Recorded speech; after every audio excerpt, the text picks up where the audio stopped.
Bonjour à tous, nous poursuivons avec la deuxième Mishnah du troisième Pérec de Masechet Bechorot. La Mishnah nous enseigne ici, Rabban Shimon Gamliel Omer nous dit, Aloker be'ema menika minanochi. Quelqu'un qui achète une bête, menika, qui allait, minanochi d'un non-juif. Donc la bête a avec elle un petit qui tète sa mère, mais on l'a acheté d'un non-juif, donc on ne sait pas est-ce que cette bête a déjà eu un petit et c'est celui-ci ou pas. Peut-être que elle vient allaiter et elle a eu pitié d'un autre petit, mais ce n'est pas son propre enfant. La Mishnah nous dit au nom de Rabban Shimon Gamliel, Eno choshesh shema bena shel acher et haya.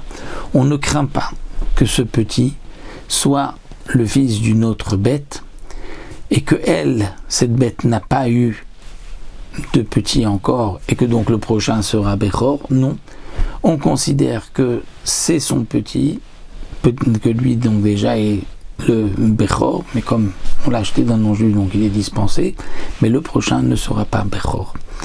Alors c'est vrai, nous dit le Barthénora, normalement une bête n'a pas de lait tant qu'elle n'a pas mis au monde. Donc pourquoi dire que c'est le petit d'une autre bête?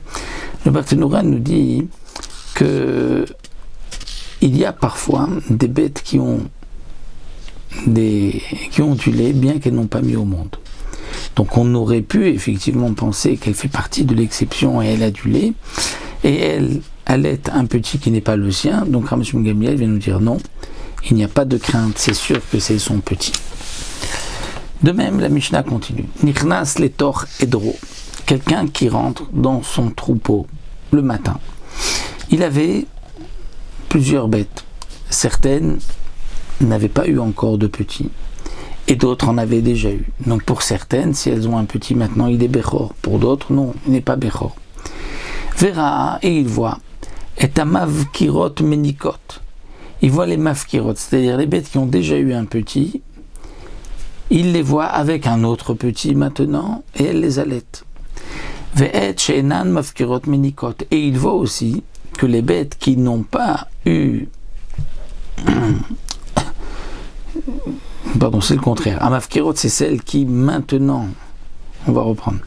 Vera, il a vu et Mavkirot menikot. Mavkirot, c'est-à-dire celles qui maintenant, elles sont maintenant le premier, ont un Bechor. C'est la première fois qu'elle voit que ces bêtes-là allaitent. Et il voit aussi que celles qui ont déjà eu un Bechor auparavant, qui donc maintenant ont un petit, allaitent aussi. Donc la question qui se pose, puisqu'il avait quelques bêtes qui n'avaient pas encore eu de Bechor, le petit qui tète leur mère, est-ce que c'est lui le Bechor ou peut-être qu'il y a eu un mélange de petits et que un qui n'est pas le Bechor est venu chez celle qui n'avait pas encore eu de petits et le sien a été chez un autre, donc on ne sait pas qui est le Bechor. Eh bien non. Eno choshesh, on ne craint pas. Shema bena shel zo balo etzel zo, shema bena shel zo balo etzel zo, que peut-être le petit de celle-ci est venu chez l'autre et l'autre est venu chez celle-ci. Non. On considère que chacune allait son propre petit. Donc le berger sait que les bêtes qui n'ont pas eu jusqu'à aujourd'hui de petits qui n'avaient pas mis au monde, qui donc leur premier est Bechor, cette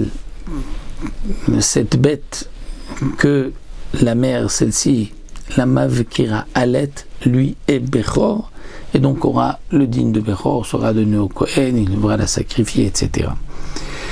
Donc on est sûr qu'il n'y a pas eu de changement, on ne va pas dire tiens il y a un safek, toutes les bêtes, il y a un doute, peut-être c'est lui le Bechor, peut-être le Bechor, non, on sait que chacune a pitié uniquement de son propre fils et elle va aller allaiter son fils, elle ne va pas allaiter un autre petit. Donc ça c'est le chidouche de notre Mishnah.